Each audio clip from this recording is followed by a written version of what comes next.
Hello students, welcome back. मैं हूं गुरविंदर सिंह। हम पढ़ रहे थे क्लास 12th की political science.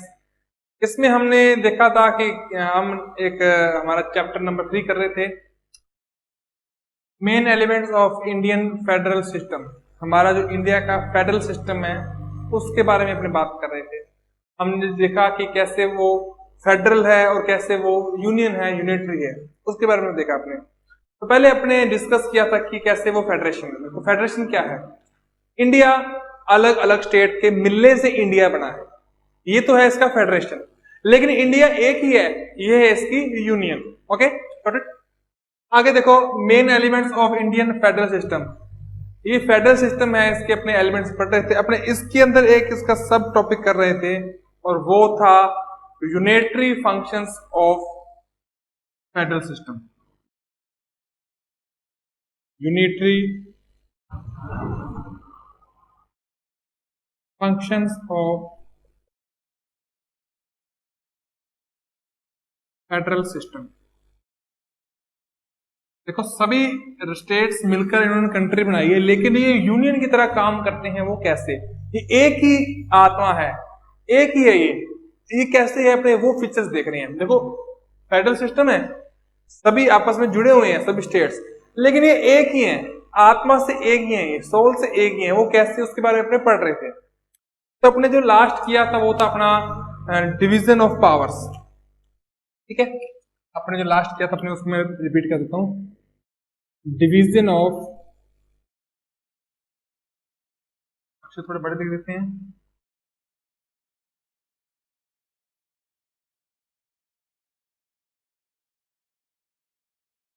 Division of power. देखो, पावर का डिवीजन किया गया है। अब वो कैसे? अब स्टेट के अंदर भी गवर्नमेंट बनती है और सेंटर में यूनियन की, पूरी यूनियन की एक सेंटर में गवर्नमेंट बनती है। जैसे स्टेट में राजस्थान में गहलोत जी हैं और सेंटर में यूनियन में मोदी जी हैं, तो दोनों गवर्नमेंट बनती है। अब दोनों की जो पावर्स है, देखो, जो बंदा सत्ता में आया है, पावर में आया है, पावर में देखो नाम ही पावर है, पावर में आया है तो उसको पावर तो चाहिए। तो किस सब्जेक्ट पर किसकी क्या पावर है, इसका क्लियर डिफरेंशिएशन किया गया है हमारे कॉन्स्टिट्यूशन में। तो आपको मैंने बताया था जैसे पहले भी कि पावर को 3 टाइप से बांटा गया है, यूनियन, स्टेट एंड कनकरेंट।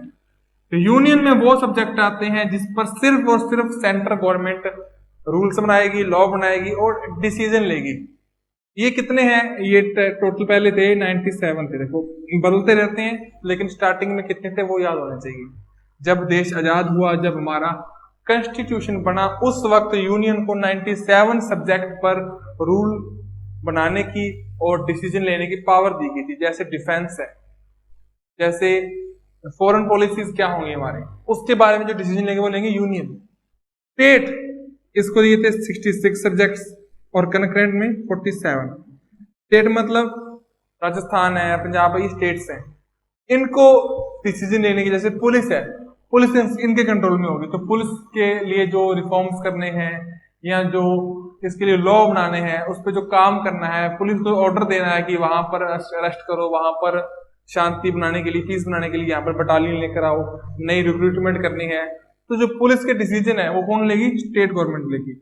और कुछ मामले ऐसे हैं, कुछ सब्जेक्ट ऐसे हैं जिन पर दोनों ही डिसीजन ले सकते हैं, दोनों रूल बना सकते हैं, उन्हें बोलते हैं concurrent items, concurrent subjects. Okay, ये है 47। अब इसमें मैंने आपको बताया था कि जो यूनियन, जो इसकी यूनिटरी पावर है, ये ज्यादा है। कभी कुछ ऐसा हो जाए कि किसी कनकरेंट मुद्दे पे स्टेट और यूनियन दोनों के अंदर डिस्प्यूट हो जाए, दोनों भिड़ जाएं कि इस पर मैं डिसीजन बनाऊंगा, तो यूनियन की चलेगी। ओके, क्योंकि ये ज्यादा पावरफुल है। और दूसरी बात क्यों चलेगी? देखो, जैसे अपन बात करते हैं, एक तो बात करते हैं सेंटर की, सेंटर यानी जहां पर मोदी जी बैठे हैं, प्रधानमंत्री, प्राइम मिनिस्टर। एक बात करते हैं अपने स्टेट की, जैसे अपने राजस्थान है, गहलोत जी बैठे हैं। अपने राजस्थान है, इसकी आबादी कितनी है, इसकी पॉपुलेशन कितनी है, तो देखना बाहर कहां तक जा रहा है। तो ठीक है, यहां तक है, ठीक है जी। तो स्टेट, हमारे राजस्थान की आबादी कितनी है? लगभग 7 करोड़ है।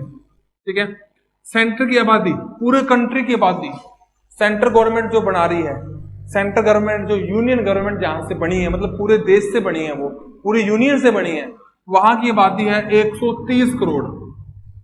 ठीक है, अब आप बताओ कि किसका डिसीजन ज्यादा पावरफुल होगा, इनका या इनका?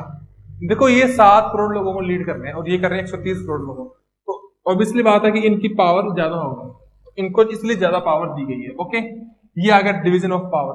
अपने नेक्स्ट चलते हैं कि कैसे हमारा जो फेडरल सिस्टम है वो एक यूनियन है, वो एक यूनिटरी है, अपने इसके बारे में विचार कर रहे हैं। ठीक है, अगला जो इसका फीचर है वो है सिंगल कॉन्स्टिट्यूशन। Single constitution. देखिए ये बात ठीक है कि जो कंट्री है वो अलग अलग स्टेट से बनी है, ओके, लेकिन सभी के लिए एक ही कॉन्स्टिट्यूशन है, सिंगल कॉन्स्टिट्यूशन है, सभी इसी को मानेंगे।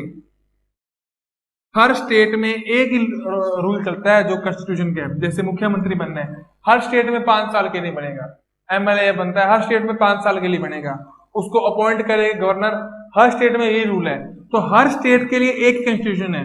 जबकि देखो यूएसए है, तो वहां भी फेडरेशन है, वहां भी स्टेट्स ने मिलकर एक वो बनाया है, कंट्री बनाई है, यूनाइटेड हुई है स्टेट्स, लेकिन यहां पर सभी का अलग अलग लॉ है। कैलिफोर्निया में अलग है, लॉस एंजलिस में अलग है, इसमें अलग है, ठीक है ना, सभी अलग अलग है। लेकिन इंडिया में चाहे सभी इकट्ठे हैं, सभी स्टेट मिले हैं, लेकिन सभी क्या है, एक ही रूल बुक को फॉलो करते हैं, जो कि हमारा कॉन्स्टिट्यूशन है, संविधान है। पहले था कि जम्मू कश्मीर का थोड़ा अलग था, लेकिन आज के टाइम में जम्मू कश्मीर का भी वही सेम है। पहले जम्मू कश्मीर का अलग अपना अलग एक कॉन्स्टिट्यूशन था, अपना अलग संविधान था, लेकिन 5 अगस्त 2019 में अमेंडमेंट किया था, उसके बाद आर्टिकल 370 वहां से हटा दिया गया। अब जम्मू कश्मीर भी एक ऑर्डिनरी, एक नॉर्मल स्टेट है, उनका भी वही कॉन्स्टिट्यूशन है जो बाकी स्टेट पर चलता है। पहले उनका एक अलग था, पहले वहां पर जो चीफ मिनिस्टर बनता था वो बनता था 6 साल के लिए, उनका सब कुछ अलग था, काफी कुछ अलग था, ठीक है ना, लेकिन अब सभी के लिए सेम है। ठीक है, ये बात होगी यूनिटरी। यूनिटरी मतलब चाहे सभी अलग अलग स्टेट्स हैं, लेकिन सबका जो ऊपर इनका रहमगार है, जो इनका कॉन्स्टिट्यूशन है, वो सबका एक है, वो यूनियन वाला ही है, सभी का चलता है। ओके, नेक्स्ट देखो क्या है अगला, ये बहुत इंपॉर्टेंट फीचर है इसका, यूनियन होने का। स्टेट्स मिले हैं, ठीक है, स्टेट्स हैं, लेकिन सभी है अंदर से एक ही। क्या है देखो, देखो नो इक्वालिटी। अब इक्वालिटी स्टेट्स को नहीं है, किसमें नहीं है, of state representation in Rajya Sabha. No equality of state representation in Rajya Sabha.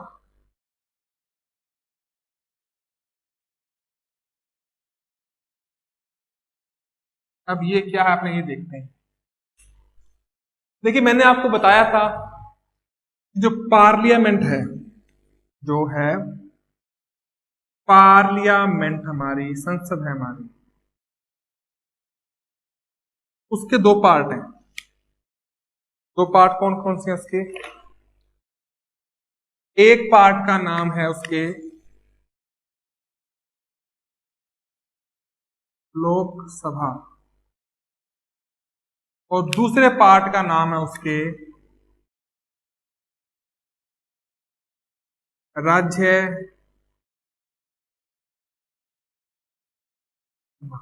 Okay, अब देखिए लोकसभा में कौन आते हैं? आम जनता अपनी अपनी कंस्टिट्यूएंसी से, अपने अपने एरिया से अपना एक रिप्रेजेंटेटिव चुनकर भेजती है। आम जनता, डायरेक्ट लोग वोट डालते हैं, वो होती है लोकसभा। डायरेक्ट पीपल चुनते हैं, डायरेक्ट पब्लिक है जो वो चुनती है, वो इलेक्ट करती है लोगों को और अपना रिप्रेजेंटेटिव लोकसभा में भेजती है। ठीक है, ये तो जनता ने चुन दिया।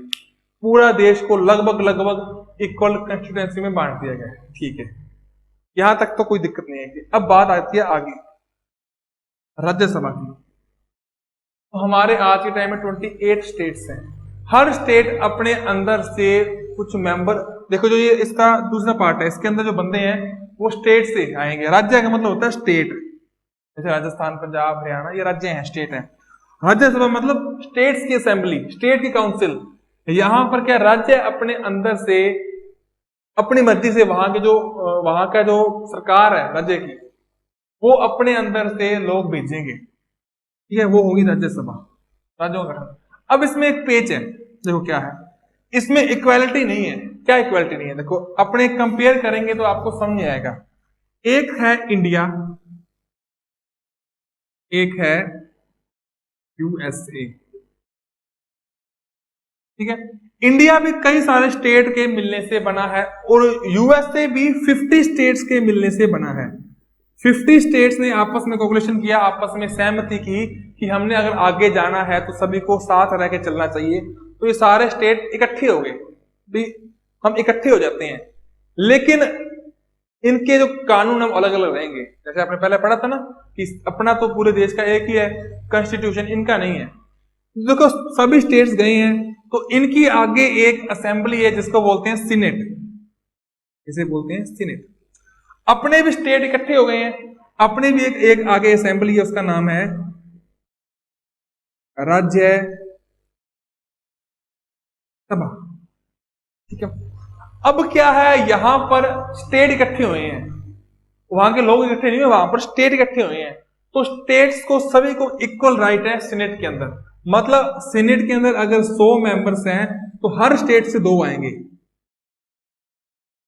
ठीक है। ये है यूएसए में। लेकिन अपने यहां पर क्या होता है, अपने यहां पर ये नहीं है कि राजस्थान से भी 10 आ गए, पंजाब से भी 10 आ गए, ऐसा नहीं है।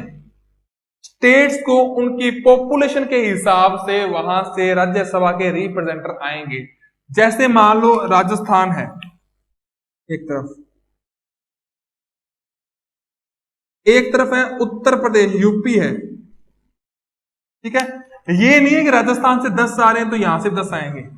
राजस्थान की आबादी है 7 करोड़, यूपी की आबादी है 22 करोड़। तो यहां से बंदे कितने आएंगे, यहां से बंदे ज्यादा आएंगे, यहां से बंदे आ रहे हैं 25 बंदे आ रहे हैं, समझ गए। ये नहीं है भी सभी स्टेट्स मिल गए हैं तो सभी स्टेट्स इक्वल है, सभी स्टेट्स इक्वल नहीं है। जो स्टेट में लोग ज्यादा है तो वो स्टेट बड़ा आएगा, तो वहां से बंदे भी ज्यादा आएंगे, सही बात है ये। जहां से लोग ज्यादा है वहां से बंदे भी ज्यादा आएंगे, आगे रिप्रेजेंटेटिव ज्यादा आएंगे। जहां पर पॉपुलेशन कम है वहां पर रिप्रेजेंटेटिव भी कम आएंगे, क्योंकि ऑल ओवर इंडिया है तो इकट्ठा ही ना, आ तो इंडिया से रहे हैं ना। लेकिन इसमें क्या है, इनका आपस में स्टेट का कोई लेना देना नहीं है। कैलिफोर्निया का लॉस एंजलिस से कोई लेना देना नहीं है, लॉस एंजलिस का न्यूयॉर्क से कोई लेना देना नहीं है। इन्होंने अपनी सरकार चलानी है, अपनी चलानी है, इन्होंने अपने पैसे कमाने, इन्होंने अपने कमाने हैं, आपस में उनका कोई लेना देना नहीं है। इसलिए सभी इक्वल है, सभी से 2-2 मेंबर आएंगे।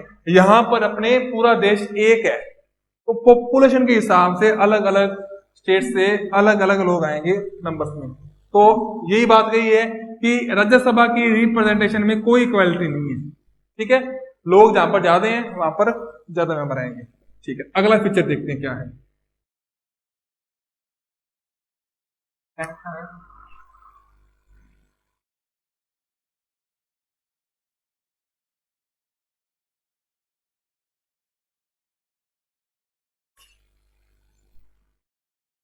सिस्टम मिट गया था भाई। देखिए अगला, अगला अपने जो पिक्चर देख रहे हो क्या है, कॉमन प्रोविजन।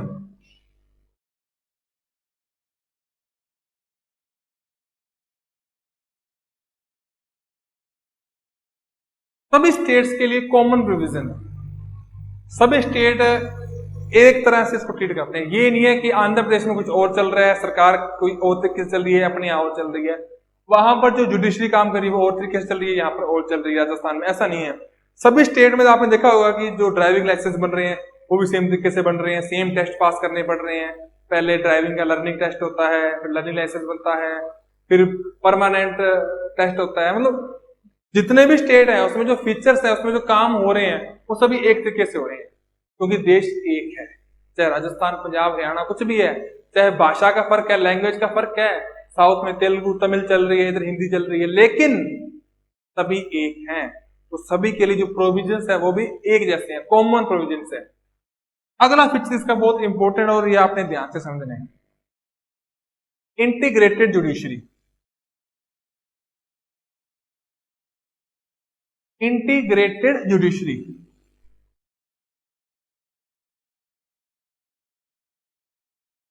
ये थोड़ा सा खराब हो गया।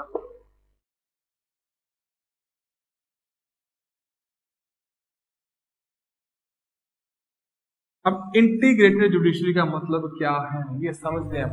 अपने क्या है, अपने आप को यूएस से कंपेयर करके समझेंगे, क्योंकि वो भी वहां पर भी स्टेट्स आपस में जुड़े हैं, तो अपने ऐसे करते हैं, कंपेयर करके देखेंगे क्या है इसका मतलब क्या है। एक तो इंडिया है अपना, एक यूएस अमेरिका, ठीक है, यूनाइटेड स्टेट्स नाम है उनको, यूनाइटेड स्टेट्स, स्टेट्स इकट्ठे हुए हैं वहां पर, ठीक है, अपने फायदे के लिए। यहां पर भी हुए थे लेकिन अब सारे एक हैं। स्टेट्स अपने फायदे के लिए इकट्ठे हुए थे कि इकट्ठे रहेंगे तो ठीक रहेंगे, वो है यूएसए। इधर भी इकट्ठे हुए थे लेकिन इधर अब सारे एक है, अब सारे हिंदुस्तान नहीं है। ओके, अब इंटीग्रेटेड जुडिशरी मतलब यहां पर जो जुडिशरी है वो एक सिस्टम से है। नीचे है हमारे सेशन कोर्ट, उसके ऊपर है हमारे हाई कोर्ट, और उसके ऊपर सबसे ऊपर देश में एक ही है, वो है सुप्रीम कोर्ट। देखो सेशन कोर्ट हर जिले में शहर में होते हैं, हाई कोर्ट लगभग हर स्टेट में होता है, और सुप्रीम कोर्ट देश में एक है। ये एक इंटीग्रेटेड सिस्टम है। अगर अपने को सेशन कोर्ट का कोई फैसला नहीं पसंद, अपने जाएंगे हाई कोर्ट में। इनका कोई डिसीजन, इनका कोई वर्डिक्ट नहीं पसंद, अपने जाएंगे सुप्रीम कोर्ट में, जा सकते हैं। वो सारे फैसले जो सुप्रीम कोर्ट ले सकता है, जो सेशन कोर्ट ले सकता है, उन पर हाई कोर्ट विचार कर सकता है। वो सारे डिसीजन, सारे वर्डिक्ट जो ये ले सकता है जिन सब्जेक्ट्स पर, उन पर ये भी ले सकता है। और जिन पर ये सारे ले सकता है ये ले सकता। जैसे मान लो दो स्टेट आपस में लड़ पड़े हैं तो ये करेंगे डिसीजन। मान लो स्टेट और सेंटर आपस में उनका कोई विवाद, कोई डिस्प्यूट होगा तो ये करेगा, ठीक है ना। जैसे मतलब एक स्टेट से दूसरी स्टेट में पानी जा रहा है, नदी जा रही है, उस पर कोई है, बहस है, कोई डिस्प्यूट है, तो सुप्रीम कोर्ट करेगा। हाई कोर्ट की अलग पावर्स है। मतलब हाई कोर्ट मतलब स्टेट के अंदर जो हाई कोर्ट है उसके किसी वर्डिक्ट पर भी रिव्यू कर सकता है सुप्रीम कोर्ट। मतलब पूरा का पूरी जुडिशरी एक इंटीग्रेटेड है, इनके ऊपर इनके ऊपर। लेकिन यूएस में ऐसा नहीं है। यूएस में जो सुप्रीम कोर्ट है और जो स्टेट्स की कोर्ट है उनमें ऐसा नहीं है। सुप्रीम कोर्ट उन्हीं बातों पर वर्डिक्ट या फिर रिव्यू कर सकता है जो सेंटर के हैं, जो प्रेसिडेंट है उनसे रिलेटेड मामले हैं। स्टेट के जो मामले हैं उन पर वो नहीं कर सकता, कुछ भी डिसीजन नहीं ले सकता। उन पर डिसीजन स्टेट की कोर्ट ही लेंगी, अपने यहां पर नहीं है। अपने सुप्रीम कोर्ट खुद भी कह सकता है कि इस पर डिसीजन मैं लूंगा। मान लो कोई हाई कोर्ट के जुडिशियल रिव्यू में कोई चीज आई हुई है, इस पर कोई फैसला ले रहा है हाई कोर्ट, इसकी पावर में भी है, फिर भी सुप्रीम कोर्ट कह सकता है कि मैं ही लूंगा फैसला, क्योंकि उसके ऊपर है, एक सिस्टम से, एक चैन से है, इसके ऊपर ये, इसके ऊपर ये। लेकिन जो यूएस है वहां पर ऊपर वाली कोर्ट अलग है। मान ली कोर्ट बड़ी है, देश में एक ही कोर्ट है और ये हर स्टेट में है, लेकिन दोनों आपस में एक दूसरे के ऊपर कुछ नहीं कह सकते, ठीक है। इनकी कोर्ट एक नहीं है क्योंकि वो स्टेट है चाहे, लेकिन सभी आपस में इनकी नहीं है, देश एक है। ओके, ये अपने सिस्टम में यूनिटी का फायदा। यूनिटी मतलब चाहे अलग अलग कोर्ट्स हैं, ये नहीं पंजाब वाले कोर्ट ने बात कही है या हरियाणा वाले ने कही है, तुम कौन होते हो, सारे एक ही हैं। ओके, ये बात हो गई है। अगला फीचर देखते हैं अपने, जो उसको एक बनाते हैं, देश को यूनिटरी बनाते हैं। इसका अगला फीचर अपने अब देखेंगे।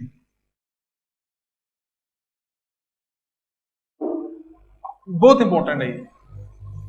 States have no right to separate from union.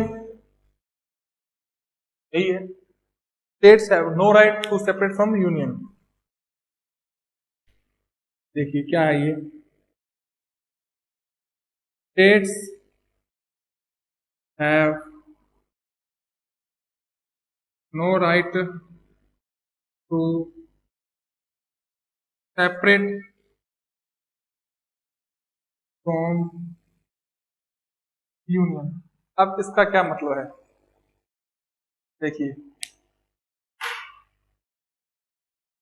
इसका क्या मतलब है। वही तुलना करेंगे इंडिया और यूएसए वाले, कोई कंपेयर करेंगे। एक है इंडिया अपना प्यारा भारत, एक है यूएसए। जब ये कंट्री बनी थी तो इंडिया के अंदर 14 स्टेट्स थे और भी बहुत कुछ थे, प्रिंसली स्टेट्स थे, ब्रिटिश रूल थे, लगभग मान लो 14 थे उस पर। तो 14 स्टेट आपस में जुड़ गए और उन्होंने जुड़ के बना ली है इंडिया, ताकि सुरक्षित रहे, अच्छा रहे, पॉलिसी अच्छी आए, बड़ा देश बनेगा, अच्छा रहेगा। ऐसे यूएस था, इसके अंदर 50 स्टेट्स थे, ये सभी स्टेट्स भी आपस में जुड़ गए हैं और 50 स्टेट्स ऐसे बन गए हैं। ठीक है, अब दोनों में फर्क है। अब ये स्टेट अपने मतलब के लिए जुड़े, ये भी अपने मतलब के लिए जुड़े थे, लेकिन इंडिया क्या है, इनमें बदल सकता है। दो स्टेट, एक को दो बना दिए, दो को तीन बना दिए, या दो को जोड़ कर एक बना दिए, इनकी मर्जी है। लेकिन यूएस ऐसा नहीं कर सकता, ये इनको नहीं छेड़ सकता। देखो बड़ी पावर है, सेंटर की पावर, उनकी अलग पावर है। ट्रंप के पास, प्रेसिडेंट के पास पावर है, अलग पावर है। वो मिलिट्री की पावर है, फॉरेन पॉलिसी की पावर, अलग पावर है, लेकिन वो इनको कुछ नहीं कह सकता। और ये स्टेट्स अपनी मर्जी से जुड़े हैं और अपनी मर्जी से अलग भी हो सकते हैं, ये बात है यूएसए में। लेकिन भारत में ऐसा नहीं हो सकता। स्टेट जो जुड़ गए हैं वो अब इंडिया का इंटीग्रेटेड पार्ट है, भारत का अभिन्न हिस्सा है, इसी का पार्ट है, इंडियन है। अब वो कहे ना कि हमने अलग होना है, तो अलग नहीं हो सकते। अब राजस्थान कह दे मैं तो अलग कंट्री बनाऊंगा, नहीं बना सकता, अब वो इसी का पार्ट है। ये है इसकी यूनिटरी, चाहे सारे मिल गए हैं तो अब ये अलग नहीं होंगे। मैंने आपको बताया था कि अनडिस्ट्रक्टेबल, अब इसको नहीं खत्म कर सकते, जो यूनियन है उसको नहीं तोड़ सकते। स्टेट्स को तोड़ सकते हैं, स्टेट को एक तोड़ के दो बना दिया, लेकिन यूनियन को आपस में, देश को आपस में नहीं तोड़ सकते। ये इसकी यूनिटरी पावर है। ठीक है, स्टेट्स को चाहे 2 से 3 बना दो, आंध्र प्रदेश से 2 बन गए थे, आंध्र प्रदेश और तेलंगाना, ठीक है ना। जम्मू कश्मीर से 2 बन गए, लद्दाख और जम्मू कश्मीर बना सकते हैं, लेकिन देश को नहीं तोड़ सकते। ये एक है, कोई भी स्टेट अलग नहीं हो सकता देश से, अपने से। ये इसका फीचर है अगला। ठीक है, होप आप समझ गए होंगे इसके बारे में भी। अगला फीचर करते हैं, थोड़ा पानी पी लें।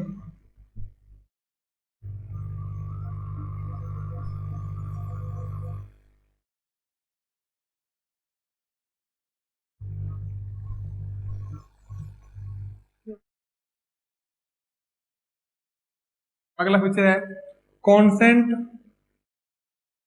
Of state not necessary to change boundaries,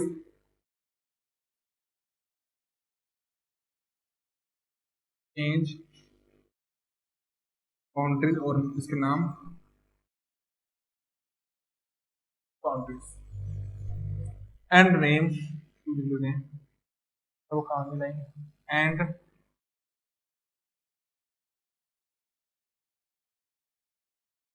consent of states not necessary to change boundaries and name or alternate the boundary, to change the name, to change name,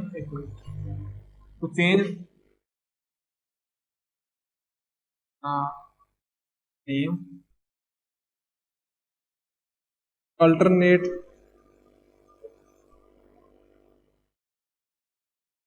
boundaries of state। Okay, अब देखते हैं क्या चीज है। अब देखो जो India है,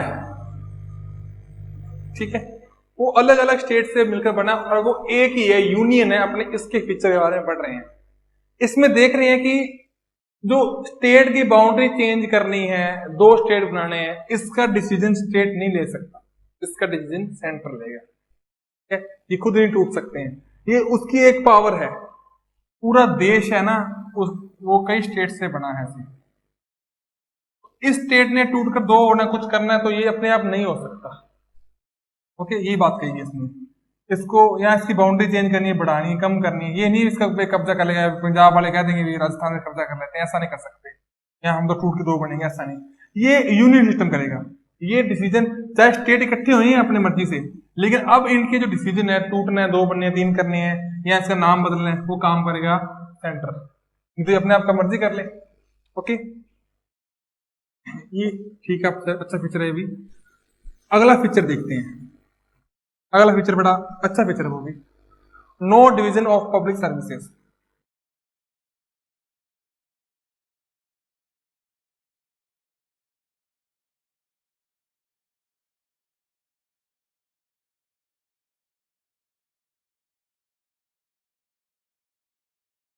देखो ये क्या है, पब्लिक सर्विस क्या होती है, जैसे आईएएस, आईपीएस, ठीक है, ये पब्लिक सर्विसेज है। अब इनमें कोई डिवीजन नहीं है, ठीक। अब वो कैसे, ये ऐसे है कि जैसे अमेरिका में हर चीज की कंपेयर अमेरिका से करते हैं क्योंकि वहां पर सिस्टम फेडरल है। जो अमेरिका है, यूएसए है, वहां पर क्या है, अपने अपने अलग अलग कर्मचारी है, स्टेट के अलग हैं, सेंटर के अलग हैं, ठीक है। जो सेंटर है उसने अपने लिए काम करने के लिए वहां के जो मतलब प्रेसिडेंट है, ट्रंप है, उनके पास काम करने के लिए अलग ऑफिसर्स हैं, अलग टाइप के चुने जाते हैं वो। और जो स्टेट्स हैं, कैलिफोर्निया है, न्यूयॉर्क है, लॉस एंजलिस है, टेक्सास प्रांत है, तो इनके लिए जो काम करने वाले जो ऑफिसर्स हैं वो अलग टाइप के चुने जाएंगे। हर स्टेट अपने लिए अलग तरीके से चुन लेगा, ठीक है। वैसे अपने यहाँ पर भी ऐसा देखने में लग सकता है लेकिन ऐसा है नहीं।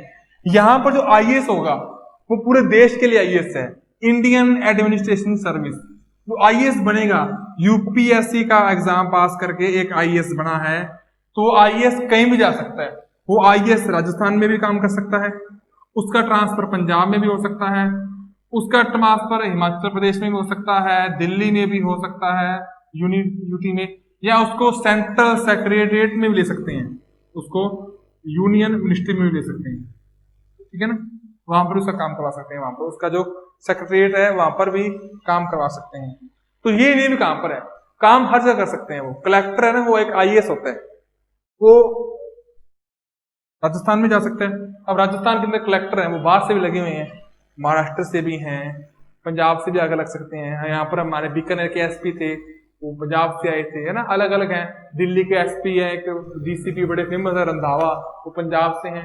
तो कहीं के भी कहीं जाके लग सकते हैं पूरे देश में। मतलब जो पब्लिक सर्विस है उसमें कोई डिवीजन नहीं किया गया, सभी के लिए वो, ठीक है। मान लो अपने यहाँ पर एसडीएम होता है, वो एक आरएस अधिकारी है, एक आरएस अधिकारी है, एसडीएम है, ठीक है। जब तक वो आरएस है तो स्टेट में रहेगा। जब वो बड़ी पोस्ट पे बन गया, मतलब वो आईएएस बन गया, फिर भी वो कहीं जा सकता है, मर्जी है, ठीक है ना।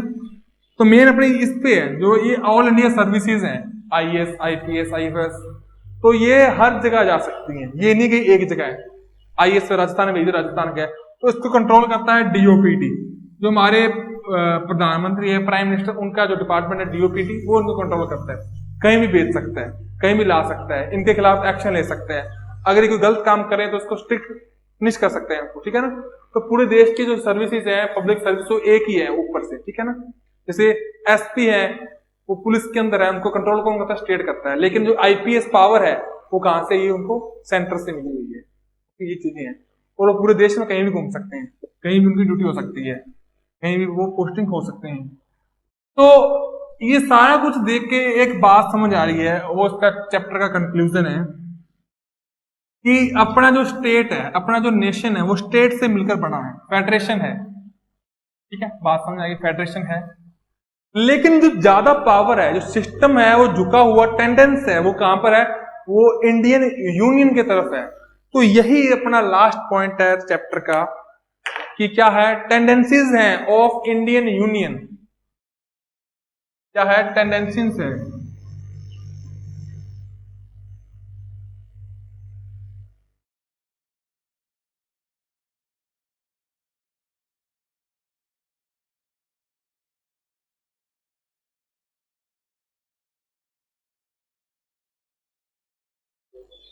ओके, इसका मतलब क्या है, अब अपने सारे फीचर्स इसमें थोड़ा थोड़ा चर्चा में लेंगे, ठीक। इसका मतलब है क्या, देखिए, स्टेट गवर्नमेंट है, बहुत सारी चीजें हैं, स्टेट गवर्नमेंट है, फेडरेशन है, हमारा सिस्टम स्टेट से मिलकर एक यूनियन बनी हुई है।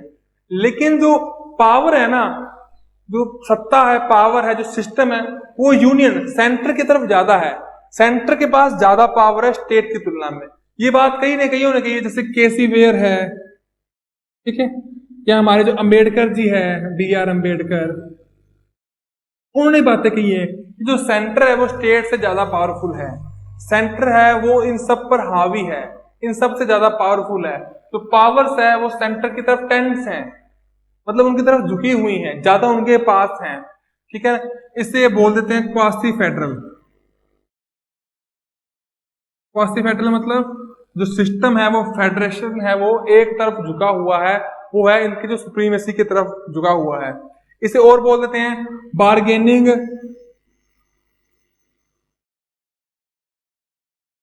Federal system. मतलब जो स्टेट्स हैं वो डिपेंड कर रहे हैं सेंटर पर। ओके, जो टैक्स इकट्ठा कर रहा है, जीएसटी लगाया है, वो सेंटर ने लगाया है। अब सेंटर देगा उनको स्टेट जीएसटी तभी है ना, तो उन पर डिपेंड कर रहे हैं, उनकी पॉलिसीज पे डिपेंड कर रहे हैं स्टेट। बहुत सारी पॉलिसी स्टेट के अंदर चल रही है वो सेंटर की हैं, उन पर डिपेंडेंट ही है वो टैक्स के लिए। ठीक है, अब इसके बारे में अपने देखते हैं भी कैसे ये झुका हुआ है। कुछ इसके अपने एग्जाम्पल देखते हैं। ठीक है, जैसे अपने जैसे पढ़े हैं पीछे, जैसे गवर्नर है, देखो स्टेट है उसमें चाहे चीफ मिनिस्टर है उनकी सरकार के हेड, लेकिन इनके ऊपर क्या होते हैं, गवर्नर होते हैं, स्टेट के भी ऊपर हेड। तो जो गवर्नर है वो यूनियन जो सेंट्रल या जो यूनियन या जो सेंट्रल जो गवर्नमेंट है उन्होंने इनको अपॉइंट किया है। प्रेसिडेंट ने किया वैसे तो, लेकिन कहा तो इन्होंने था प्राइम मिनिस्टर ने, तो उन्होंने किया है। तो ये इनसे क्या क्या कुछ भी करवा सकते हैं, जैसे कब इनका सेशन बुलाना है, कब कुछ करवाना है, कब डिसोल्व कर सकते हैं, मतलब कुछ पावर्स हैं तो एक्स्ट्रा ऑर्डिनरी है जो स्टेट को कंट्रोल करती है, तो वो सेंटर के पास है। सेंटर स्टेट को कंट्रोल कर लेगा, नहीं कर सकता, लेकिन स्टेट को सेंटर कंट्रोल कर लेता है। ओके, तो ये इसकी तरफ है। और जैसे अपने पास इमरजेंसी पावर्स है कुछ, ये इंपॉर्टेंट है। देखो वैसे तो 3 टाइप के सब्जेक्ट हैं, 3 टाइप कौन से थे, यूनियन सब्जेक्ट्स थे, स्टेट और कॉन्करेंट। ठीक है, यूनियन पर सेंट्रल गवर्नमेंट बनाती है डिसीजन अपने लॉ, और स्टेट वाले पर स्टेट बनाती है, और कॉन्करेंट पर स्टेट और यूनियन दोनों बना लेती है। ऐसे था, लेकिन कभी कभी इमरजेंसी आ जाए, कभी इमरजेंसी आ जाए तो सभी पर सिर्फ और सिर्फ यूनियन ही, देखो 2 है, एक स्टेट है, एक ऊपर यूनियन बोल दो, सेंटर बोल दो, इन पर ये अलग मामलों पे नियम बनाते हैं, ये अलग पे बनाते हैं, कुछ पर दोनों बनाते हैं। लेकिन कभी इमरजेंसी आ जाए किसी टाइप पर तो हर टाइप के मामले पर यही नियम बनाएंगे, यही फॉलो करवाएंगे। तो ये इनकी सुप्रीमेसी को बताता है, ये बताता है कि जो पावर है वो इनकी तरफ टेंड है, इनकी तरफ झुकी हुई है। ओके, इसके बारे में बताता है। अब वो कैसे, इमरजेंसी पावर कैसे, जैसे हमारे संविधान में, हमारे कॉन्स्टिट्यूशन ने 3 टाइप की इमरजेंसी पावर दी है, आर्टिकल 352, 356 और 360, और ये तीनों ही पावर्स इन्होंने सेंट्रल गवर्नमेंट को दी है। राष्ट्रपति, प्रधान, अपने प्रेसिडेंट है, प्राइम मिनिस्टर, उनके पास है पावर्स। तो प्राइम मिनिस्टर के, प्रेसिडेंट के पास एक्स्ट्रा ऑर्डिनरी पावर्स हैं। जैसे 352 में क्या है, मान लो कहीं पर वॉर होगी, युद्ध हो गया, या आर्म्ड रेवोल्यूशन हो गया, आर्म्ड रेवोल्यूशन हो गया, आर्म्ड रेवोल्यूशन हो गया, तो वो पूरे देश में इमरजेंसी लगा सकते हैं, या फिर किसी पर्टिकुलर रीजन में भी इमरजेंसी लगा सकते हैं, और वहां पर सब कुछ उनसे छीन लेंगे, उनके राइट।